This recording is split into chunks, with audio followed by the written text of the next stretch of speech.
Capítulo 5. Fernando Rivas se disponía a abandonar su piso, pero se detuvo en el pasillo al reconocer junto a la ventana del salón la silueta inconfundible de su único hijo, Pascal. El cuerpo delgado del chico, con la falta de armonía propia del desarrollo todavía incompleto, se recortaba contra la luz vespertina, apoyado en el marco de aluminio en una pose indiferente. Por debajo del resplandor procedente de la calle quedaban sus pantalones vaqueros, lo suficientemente caídos como para mostrar el comienzo de sus calzoncillos, la camiseta algo ajustada que resaltaba sus hombros huesudos, y sobre los ojos, dirigidos hacia el cristal, Fernando adivinó aquel flequillo que le tapaba parte de la cara, su inconfundible hijo. ¿Qué haces, Pascal? El muchacho se volvió al oír la voz grave de su padre, que se había aproximado hasta él por la espalda y ahora le sonreía. Pascal, pillado por sorpresa, todavía mostró durante un instante el semblante lánguido con el que había permanecido mirando hacia el exterior. No obstante, se apresuró a ocultar aquel resquicio de su intimidad, y Fernando apenas tuvo tiempo de comprobar cómo su hijo sepultaba en la profundidad de sus ojos grises la naturaleza real de su estado de ánimo, y adoptaba un aspecto más neutro, menos comprometido. En definitiva, el aspecto que se espera de un adolescente. Fernando movió la cabeza hacia los lados, poco convencido. Alguna preocupación merodeaba por la cabeza de su hijo, había llegado a percibirlo. Algún problema que no le apetecía compartir con sus padres, por lo visto. Típico a esa edad, de todos modos. La apatía como filosofía de vida. Aunque Pascal no era así, nunca había sido así.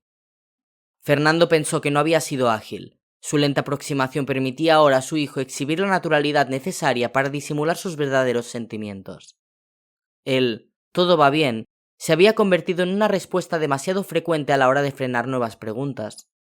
Aquella apacible fórmula que les tranquilizaba había pasado a convertirse en pocos meses, quien lo hubiera podido imaginar, en una sutil barrera que se había alzado sin que nadie pareciera darse cuenta. Pascal siempre había sido un chico introvertido, eso era cierto. No solo pasaba inadvertido en los diferentes entornos en los que se movía, sino que incluso parecía buscarlo. Aún así, a sus 15 años había incorporado a su forma de ser una dosis adicional de hermetismo que a sus padres no les hacía ninguna gracia ni sabían cómo afrontar. Y es que tampoco podían forzarle a que se abriera con ellos. Una táctica tan poco espontánea podía resultar contraproducente. ¿Cómo es que hoy no has comido con nosotros? Algo me ha comentado tu madre de que... Había quedado con Macio. Por eso he venido tarde. Pascal respondía, pero su semblante continuaba demasiado serio, casi ausente. ¿Te ocurre algo? Procuró indagar Fernando, demostrando a su hijo que sí había llegado a captar, siquiera por una décima de segundo, que algún asunto le inquietaba. Pascal le devolvió la sonrisa, un esbozo algo forzado que, sin embargo, le hizo ganar tiempo. Aunque llevaban una temporada sin hablar mucho, aquel hombre culto, algo mayor, despistado y vulnerable con el que se cruzaba en casa, seguía siendo su padre. El chico miró con ternura su figura algo fondona y sus grandes entradas sobre la frente, que dejaban bien visible un rostro sereno de rasgos suaves con sus mismos ojos grises. Era un buen hombre que siempre había preferido delegar en su esposa los temas conflictivos con su hijo.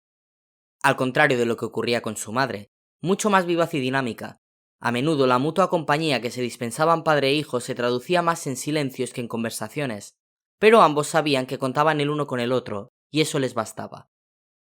Al menos, hasta ese momento. En los últimos tiempos, no obstante, Pascal veía a su padre maniobrar, llevar a cabo acercamientos que le incomodaban. Sin duda su madre, siempre atenta, estaba detrás de esa estrategia. Parecía evidente que se habían dado cuenta de que algo ocurría con su hijo. Hasta su mirada era distinta, de una firmeza ajena, de que de alguna forma estaban perdiendo su complicidad y sentían la necesidad de actuar, de reaccionar. Tenéis razón, se dijo Pascal. Algo está ocurriendo, pero no debo implicaros, será mejor para todos. Fernando Rivas, al igual que su mujer, empezaba a echar de menos que su hijo recurriera a él. Ya no sucedía, salvo para cuestiones puramente académicas. Y tampoco era tan mayor como para requerir semejante grado de independencia. La confianza absoluta a la que Pascal les tenía acostumbrados había experimentado una brusca caída en pocas semanas. Algo había sucedido, y ellos se habían dado cuenta a pesar de que, debido a sus respectivos trabajos, coincidían poco con él. Pascal había aprendido a disfrutar de una prematura autonomía forzada por las circunstancias. Demostraba que era capaz de organizarse solo, No suspendía, no protagonizaba problemas de disciplina y tenía sus propios amigos. Muy pocos, pero buenos. Fernando se sintió culpable.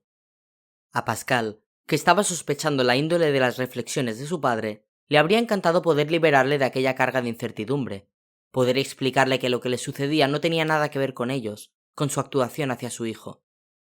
Pero no podía hacerlo. No debía.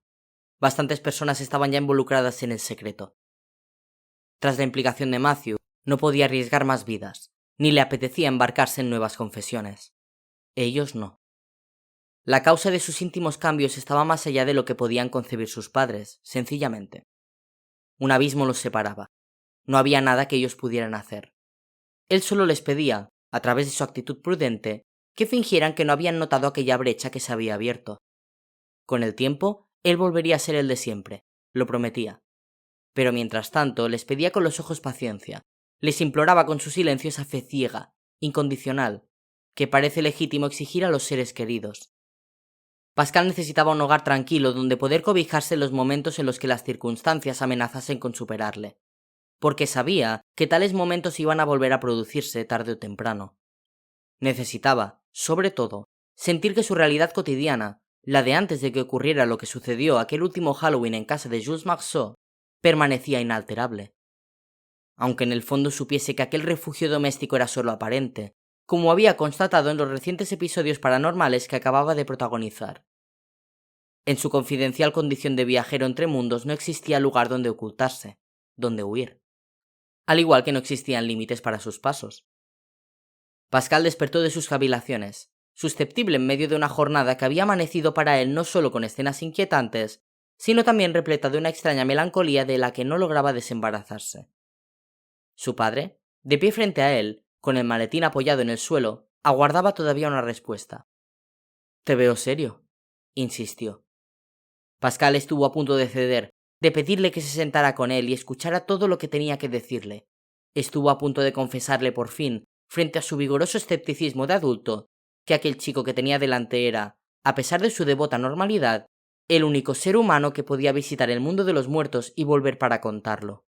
Que su vida había cambiado para siempre hacía unos pocos meses a raíz de un hecho que todavía no sabía si calificar de accidente o de predestinación. Ardían deseos de revelarle que había algo más allá de la muerte, ahora podía confirmarlo, y que existía en el bien y el mal. Pascal enfocaba los ojos a su padre, con una intensidad que desorientó a Fernando Rivas. Quería contarle que los muertos aguardan una llamada y que mientras tanto permanecen en sus tumbas. Pascal tragó saliva. Y que estaba enamorado de Michelle, su mejor amiga. Y que no podía olvidar a Beatrice, un espíritu errante. «No pasa nada, de verdad», dijo al fin, replegándose en la comodidad de la discreción. «Vas a llegar tarde a trabajar, papá». Fernando Rivas supo interpretar aquellas palabras y el rostro congestionado de su hijo intuyó que, durante aquel silencio que ambos habían protagonizado, se había librado un combate que había estado a punto de ganar sin ser consciente de ello. Quizá más adelante. «Hasta la noche, hijo». Extendió un brazo y le revolvió el pelo como despedida, mientras le dirigía una última mirada con la que pretendía transmitirle un apoyo que sus palabras no habían dejado traslucir, y abandonó el salón rumbo hacia la salida del piso. Pascal le siguió con la vista, meditabundo. «Lo hago por vosotros», pensó. «Ahora la muerte siempre me acompaña. No queráis saber». Marble Arch, Londres, 12 de noviembre de 2008, 5:30 de la tarde. Otra bombilla se fundió, dejando la habitación casi a oscuras. Arthur Fitzgerald emitió un quejido de miedo y se levantó. Agatha era muy consciente de los riesgos de la Ouija, entre otros, que resultaba mucho más fácil convocar ánimas que despedirlas. Sobre todo cuando no querían retornar a su remoto cubil espiritual. La vidente no había apartado las pupilas de la pieza de madera que mantenía sobre el tablero de Ouija. Cerró los ojos y arrugó con fuerza los párpados, intensificando su propia concentración. Pretendía así atraer hacia ella la presencia extraña que permanecía merodeando en aquella sala. Intentaba dejar al margen de aquel asedio a sus vulnerables clientes. No aguantaría mucho tiempo en esa pose. Ella constituía ahora un provisional dique tras el que las aguas del más allá iban ganando en presión, revueltas, acumulándose. «La sesión ha terminado. Váyanse», El tono susurrante de aquella instrucción no impidió que la pareja sentada frente a ella intuyera su naturaleza imperativa. Levántense con calma y diríjanse a la puerta. Ya. Imperativo no, acuciante.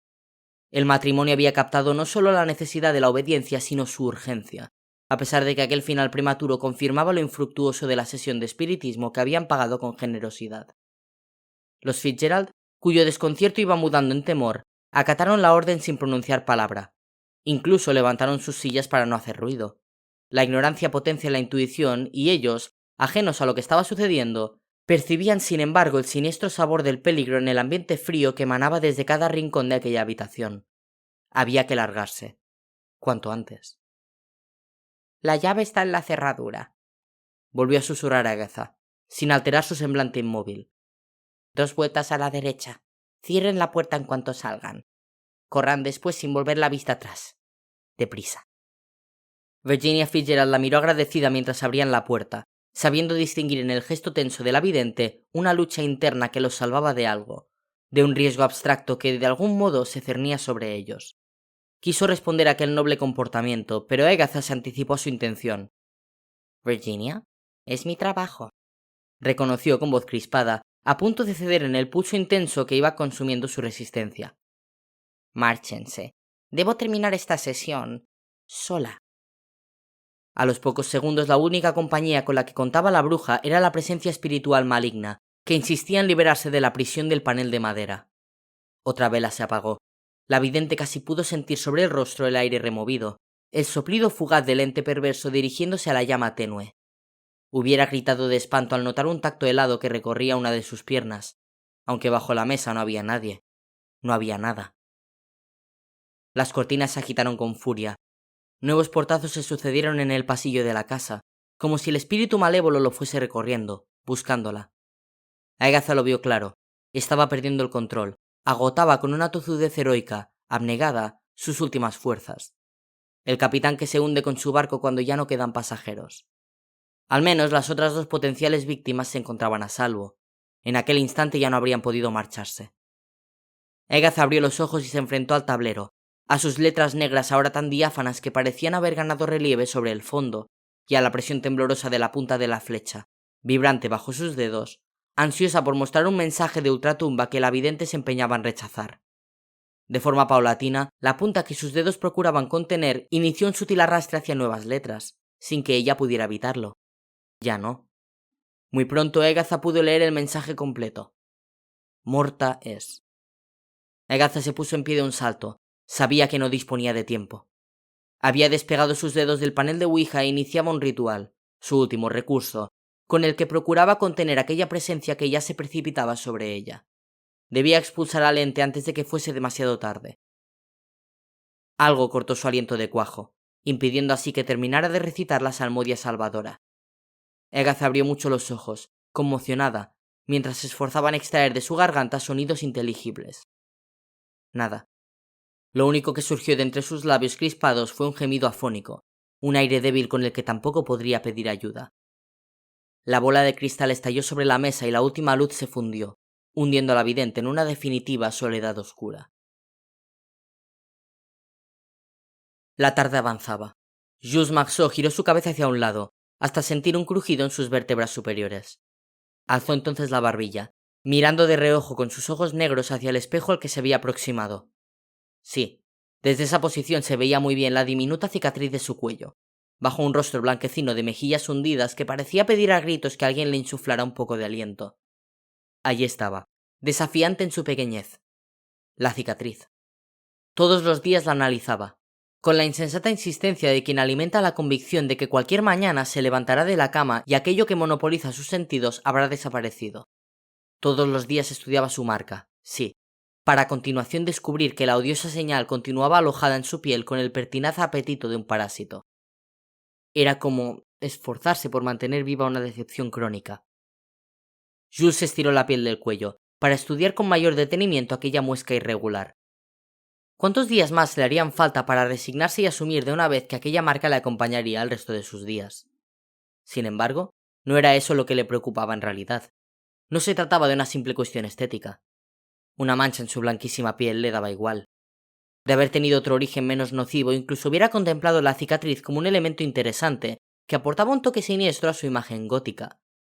Pero no, su preocupación se deslizaba por unos derroteros más inquietantes. Jules, que analizaba cada detalle de la fea señal en su piel, contuvo la respiración. La marca, recuerdo del ataque del vampiro que había sufrido en su desván aquella agónica noche tiempo atrás, mostraba hoy una tonalidad rosácea que había ganado un grado en intensidad. La miró mejor, incrédulo. Sí, podía jurarlo. Casi parecía más fresca, más reciente, justo sobre la yugular. Pero eso era imposible. Conforme transcurría el tiempo, las cicatrices iban adquiriendo una coloración más parecida a la de la piel, no al revés. Y, desde luego, se trataba de un proceso mucho más lento. En unas pocas semanas no podían producirse cambios distinguibles. A Jules le empezaba a doler la espalda, así que dejó de inclinarse sobre el lavabo. Y había visto suficiente. Demasiado.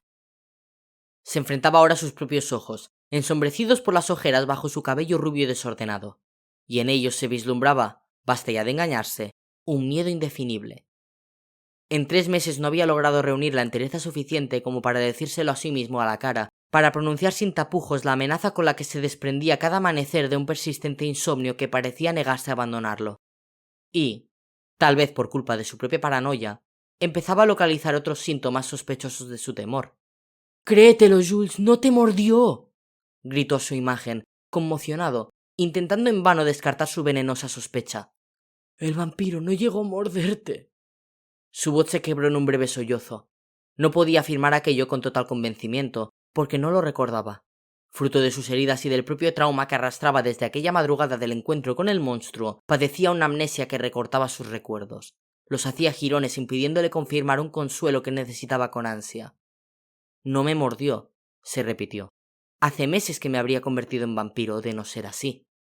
Pero la cicatriz no solo no había desaparecido, sino que permanecía en su cuello más viva que antes. Eso era un hecho incuestionable. Y luego estaba aquel cansancio que lo tenía sometido todo el día y que parecía acrecentarse con el sol. Y lo mal que dormía. Eran demasiadas cosas, se aliaban contra él, boicoteaban su vida. Él mentía a sus padres para impedir que lo llevaran a tratamiento psicológico que adivinaba inútil en sus circunstancias. Ante ellos se mostraba por tanto normal, o lo procuraba. Por suerte, la pasividad era tan frecuente entre los adolescentes que su propia fatiga no llamaba la atención, salvo a sus amigos, a los que también mentía, abrumado por una conjetura asfixiante que no podía compartir con nadie, ni siquiera con Michelle. No soportaría que lo miraran con recelo, como a un bicho raro o, todavía peor, como a alguien peligroso. No estaba dispuesto a eso, cuando no sentía que constituyera un riesgo para nadie. Ahora sí se hallaba encerrado en su propia pesadilla. Se iba hundiendo en ella más y más, como apresado por arenas movedizas, mientras Michelle y los demás se recuperaban y retornaban a la vida normal, una vida que cada vez se le antojaba más lejana. ¿Se estaba volviendo loco? ¿Era todo, en efecto, una simple pesadilla? Fuera cual fuese la verdad, él se resistía a pedir ayuda. Simplemente no podía. Un pensamiento atroz lo invadió, aquel inmovilismo que dominaba su cuerpo. Se trataba de un mecanismo de autodefensa de la estirpe vampírica que paralizaba la iniciativa de infectado mientras duraba el proceso de transformación para impedirle que lo obstaculizara pidiendo auxilio. Consultó su reloj. Agradecido, se dio cuenta de que ya quedaba poco para que Michelle acudiese a su casa a visitarle, tal como habían quedado. Así se distraería. Se obligaría a pensar en otras cosas y a disimular. Asqueado se apartó del espejo y salió del baño con los movimientos decaídos de un sonámbulo. ¡Qué agotamiento! Capítulo 6. Marble Arch, Londres, 12 de noviembre de 2008. 6 de la tarde. Una fuerza invisible empujó a Agatha contra el suelo. La lámpara que colgaba del techo de la habitación comenzó a oscilar. La vidente no podía distinguirlo en medio de la oscuridad, pero escuchaba el chirriar de la pieza metálica que la sujetaba y partículas de yeso aterrizaban sobre su cabeza. Una risa espasmódica surgió de improviso, llenando los espacios de la casa con un eco cavernoso, y una voz juvenil, de inflexión traviesa, pronunciaba el nombre de la mujer de forma insistente. «Agatha, Agatha, Agatha». La voz se iba aproximando desde el pasillo, mientras algunas puertas se abrían y cerraban con estruendo. La cadencia inofensiva de aquella llamada había erizado la piel de la vidente. Tenía que escapar de allí. Agatha, Agatha, Agatha, ¿dónde estás? La divina empezó a recorrer sin levantarse metros de suelo en dirección a la puerta principal, pero algo invisible atrapó sus piernas y la impulsó de nuevo hacia atrás. Ella quiso hablar, negociar, pero su garganta continuaba negándose a emitir palabras. Tan solo dejaba escapar deshilachados soplos de fuelle roto.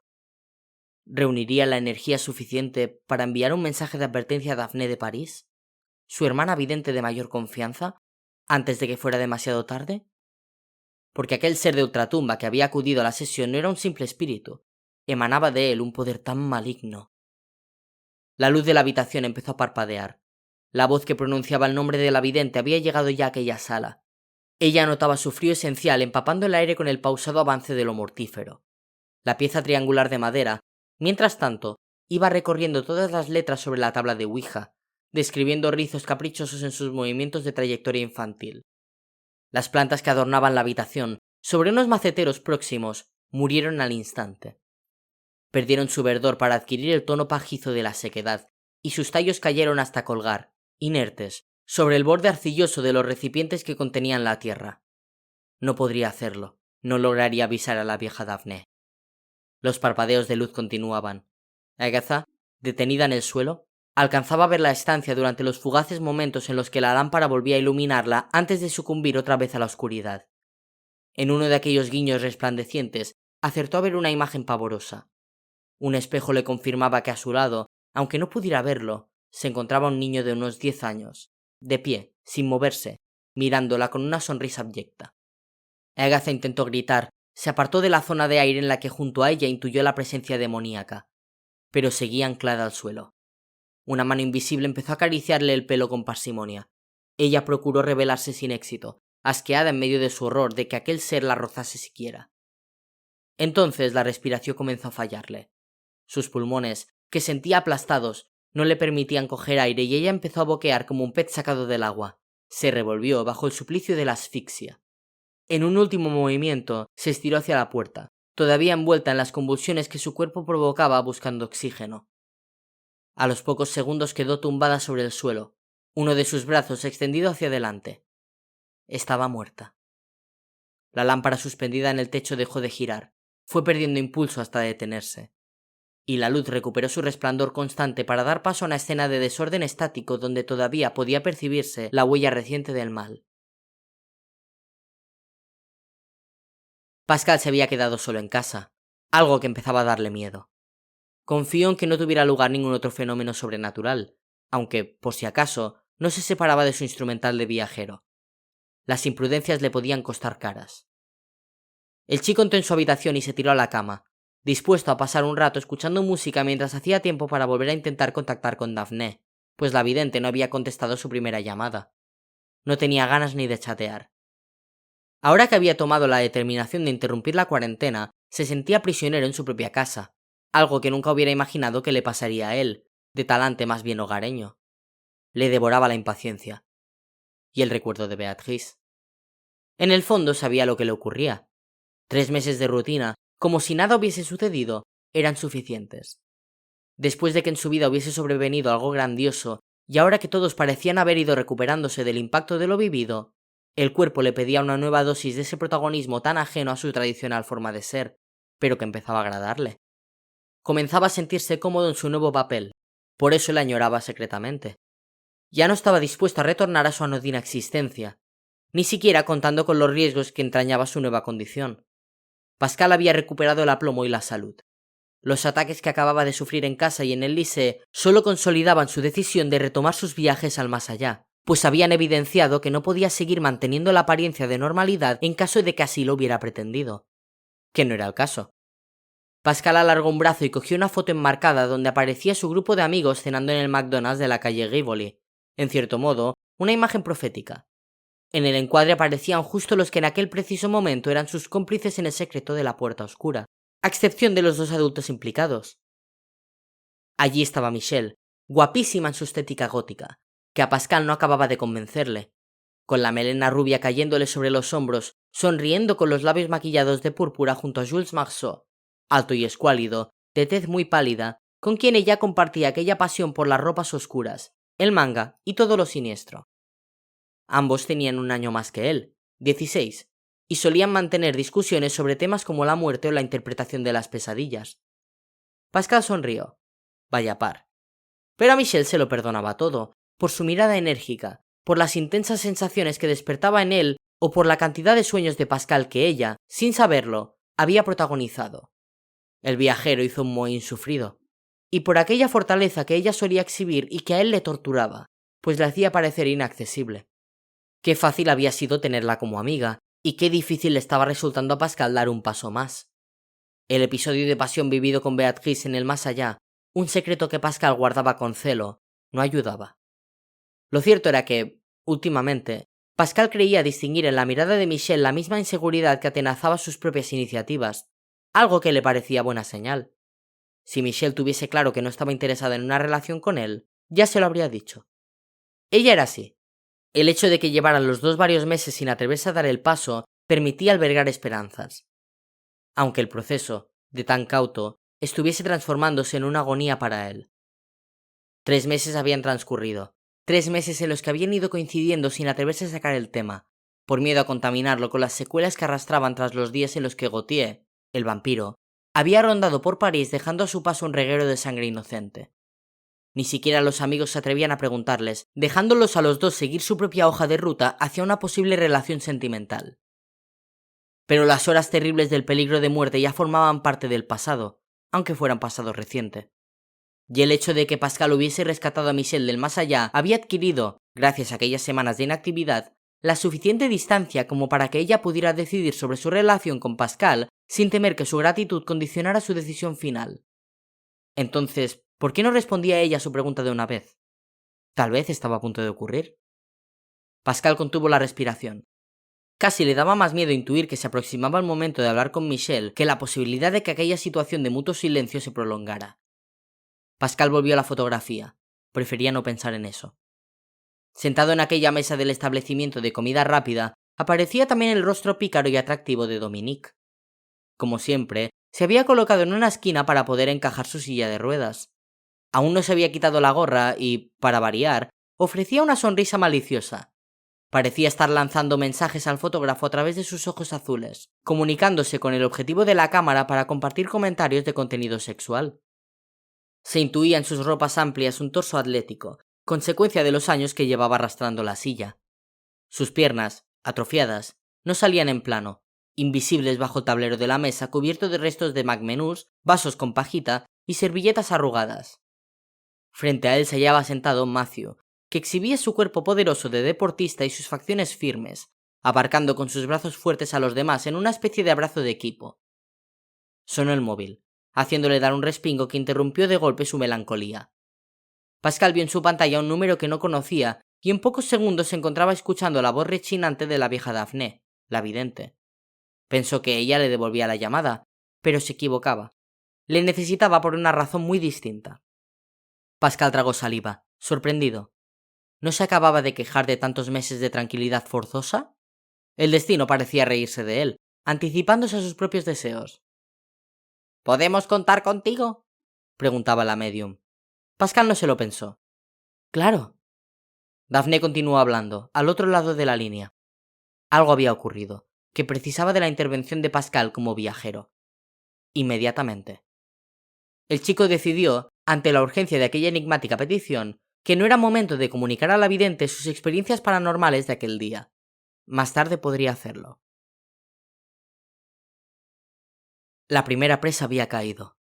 El ente retornó a sus dominios, satisfecho, experimentando en su propia esencia maldita el placer de arrebatar una vida. Se sumergió en el abismo de las galerías oscuras que conducían al territorio inerte de los fantasmas hogareños, con una sonrisa retorcida deformando su rostro. La eliminación de cada una de las víctimas elegidas suponía un paso más hacia su advenimiento, hacia la gloriosa reaparición de Mag en el mundo de los vivos. En medio de sus propios instintos, aquel ser debía contener sus anhelos de volver a dirigirse hacia el viajero. No, su impaciencia podía estropearlo todo. Para conseguir aquel chico albergaba otros planes. Antes tenía que culminar la serie de ejecuciones que su futuro reinado exigía.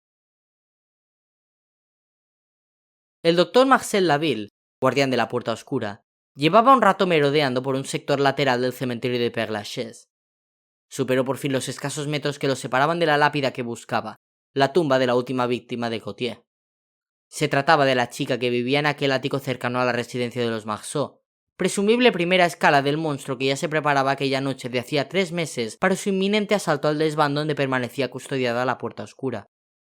Marcel, sin desviar la mirada de la lápida, rememoró aquellas tensas horas teñidas de presagios. La pareja de esa mujer joven había muerto también esa noche, minutos antes que ella, al precipitarse por el balcón en extrañas circunstancias, en lo que constituyó el primer indicio para la policía. Un cadáver sobre la acera en plena madrugada resultaba, sin duda, muy llamativo, sobre todo si se atendía a su cuello cortado de cuajo. El forense, vestido de traje, había desplazado su alta figura entre las sepulturas con unas zancadas firmes que atestiguaban la buena forma física en la que se encontraba a sus 40 años. Se había detenido al llegar a la tumba para depositar con delicadeza un pequeño ramo de flores.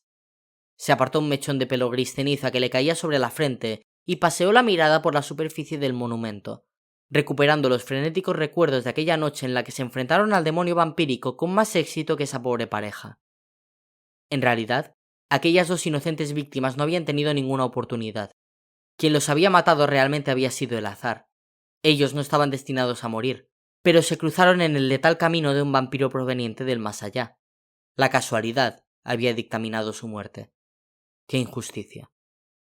Marcel se mordisqueó el labio inferior, triste, abarcando con la vista el mudo panorama que se extendía a su alrededor. Una llanura arbolada que se veía salpicada de cruces, panteones y losas entre las que serpenteaban caminos de asfalto y tierra. Aquí y allá distinguía siluetas de personas que caminaban con la solemnidad que imponía aquel paisaje. Cada hebra de sus pensamientos le conducía a un interrogante que ponía en entredicho su propio cometido. ¿Compensaba la apertura de la puerta oscura?